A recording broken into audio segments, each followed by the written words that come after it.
I'm happy to have our keynote for APQC's 2019 Process and Performance Management Conference with me, Chris Dancy. Welcome.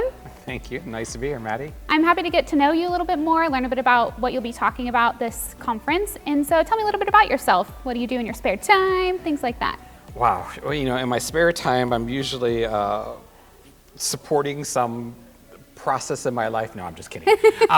In my spare time, I'm usually with my family. I love to exercise. I love to be outdoors. I'm a native Houstonian now, Okay, so I spend a nice. lot of time walking the trails here. And I have to say I'm a little bit addicted to news and keeping up on what's going on in the world. That's not bad to admit. No. At least you're in the know. Yes. Speaking of in the know, you're a personal health visionary and innovator utilizing numbers of different sensors and things like that for your life. Once you started tracking all this data, what's one thing that surprised you the most? I've been tracking data for almost 10 years, and I think there's the things that surface year to year are just mind-blowing. But I'd say one of the first things that really blew my mind was how influenced by environmental noise I was.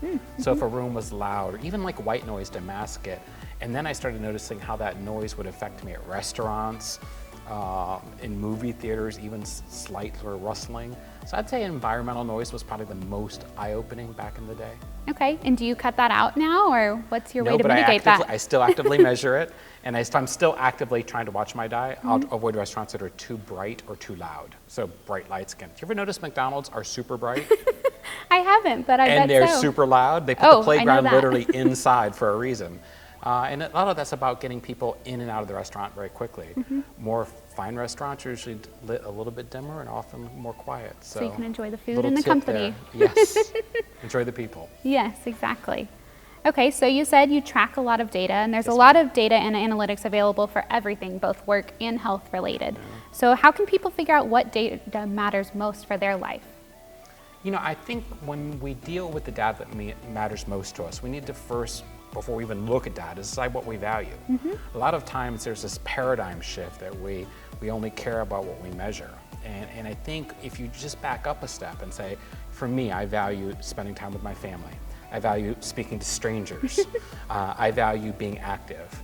All my time, whether it's work or personal now, is measured through those lenses.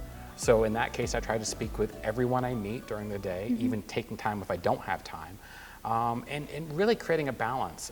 For me, the integration of work and my professional life, whether it be speaking or consulting, has been about integrating those things. I'll take walking meetings with clients, anything to keep moving and keep focusing on the things that make me healthier and happier.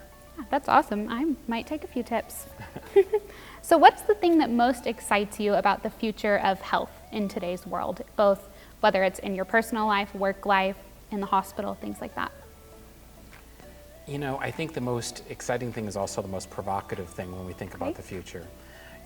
What most people can't see right now is that the phone screen itself is disappearing. We're spending less and less time looking at our phones, and we're spending more and more time speaking to our phones, speaking to our watches, speaking to rooms, environmental things. I think if we could peer out just 10 years, the most exciting thing will be in a world where you don't download apps, but you download habits. And those habits would then speak to your vehicle, they'd speak to your home, they'd speak to your devices, they'd even speak to your family and help nudge you in the right direction. I'm most excited about a world without screens. And what would be one of those habits? Let's pretend for a moment that you just want to start getting to bed earlier or sleeping better. Always. Always, right? And sometimes when you think about the time zone change, or not time zone, but the seasonal changes, you could have your house automatically start cooling a little bit earlier during those times, or your house could automatically dim the lights just slightly. Or maybe you could get a reminder while you're at work saying, don't forget to head home, the traffic's always worse tonight, and maybe it gets you out the door a little bit earlier. The idea of these feedback loops that combine health with behavior are becoming ubiquitous everywhere. I mean, we're already seeing them on our devices now. What I'm talking about is when they're embedded into everything and you buy a device that supports your values, not your habits. I like that a lot. Yeah. As a preview to your session, can you let us know maybe one data point that we should stop measuring at either work or at home? Yeah, I think we need to stop worrying about how much time we're spending on our phones. Right now, everyone's kind of obsessed with who's ignoring them and not really focusing on just getting things done. Our phones aren't breaking us, shame is.